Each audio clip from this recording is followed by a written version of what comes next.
This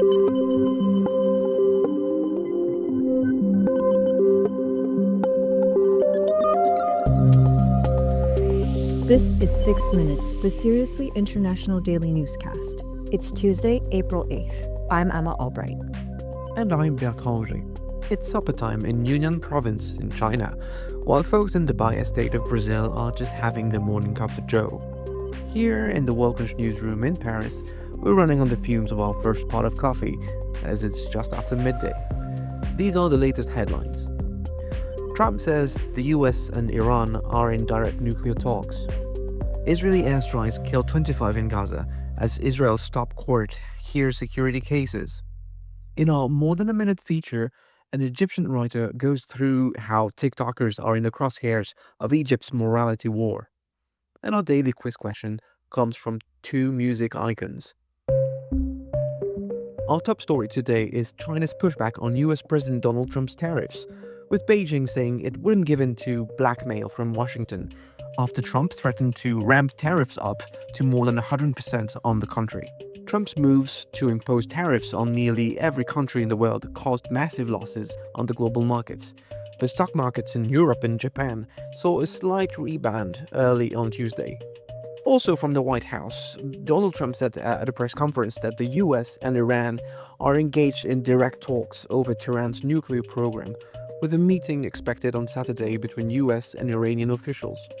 Trump seemingly reiterated his March threat to launch bombings in Iran if nuclear program negotiations fell through, saying that, I quote, "I think everybody agrees that doing a deal would be preferable to doing the obvious." In Gaza, overnight Israeli airstrikes killed at least 25 people, including women and children, according to local medics. The strikes happened as Israel's Supreme Court is hearing a group of cases related to Prime Minister Benjamin Netanyahu's dismissal of the head of the country's internal security agency, setting the stage for a showdown between Netanyahu and the courts. A report from the EU's Copernicus Climate Change Service says the climate change pushed Europe to have its warmest March since records began. Globally, last month was the second hottest March on record, with 2024 taking the top slot. March also continued a global trend in which 20 of the last 21 months saw an average global temperature rise of more than 1.5 degrees Celsius over pre-industrial levels. Our More Than a Minute feature today comes out of Egypt, where TikTokers are in the crosshairs of the country's morality war. وربنا يهديني ويهدي الجميع وده رأي شخصي. That's Susie Al-Ordonaya. And even if her TikTok videos steer well clear of politics, the Egyptian authorities are charging her with a membership in a terrorist organization and spreading false information. A report from pan-Arab news outlet Daraj describes how social media is drawing more and more attention from the government in Cairo. Egyptian writer Miran Fouad describes the situation through the story of Al-Ordonaya, known online as Susie the Jordanian. Emma, tell us more about Susie's case. A 19-year-old from the Matariya neighborhood of Cairo, Susie has built a following on TikTok and Instagram for her videos that were mostly about her daily life in Egypt. But lately she's been posting melancholic messages on Instagram following her release from custody, after being arrested and spending 4 days in jail. Nobody has explained why she was charged with terrorism.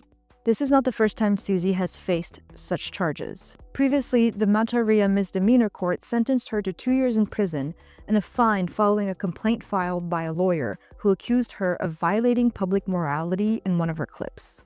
What does public morality mean in this context? Human rights lawyer Nabi El-Ghanadi, who represents Susie, argues that this ambiguity is intentional.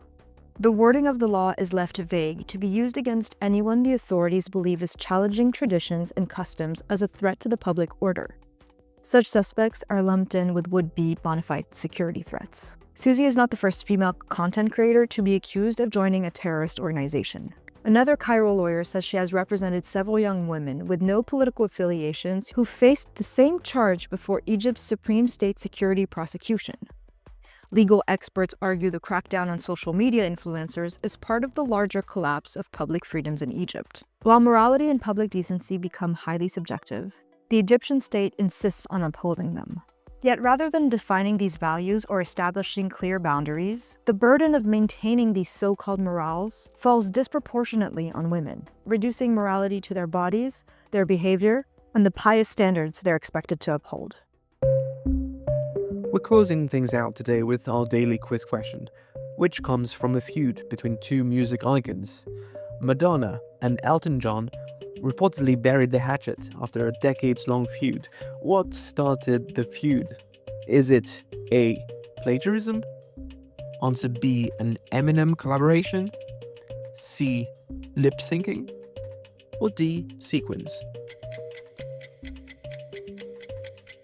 The correct answer is C. Madonna said that her decades-long feud with Elton John over his accusations of lip syncing came to an end after his performance on Saturday Night Live, when he apologized for their tense relationship. Elton John had made multiple swipes at her publicly since 2004, but in an Instagram post on Monday, Madonna indicated that a musical partnership could even be possible. The first thing out of his mouth was "forgive me," and the wall between us fell down, she wrote. That's the latest from around the world. If you like this podcast, we'd really appreciate it if you could help us out with a follow, share, and a 5-star rating on your preferred podcasting platform.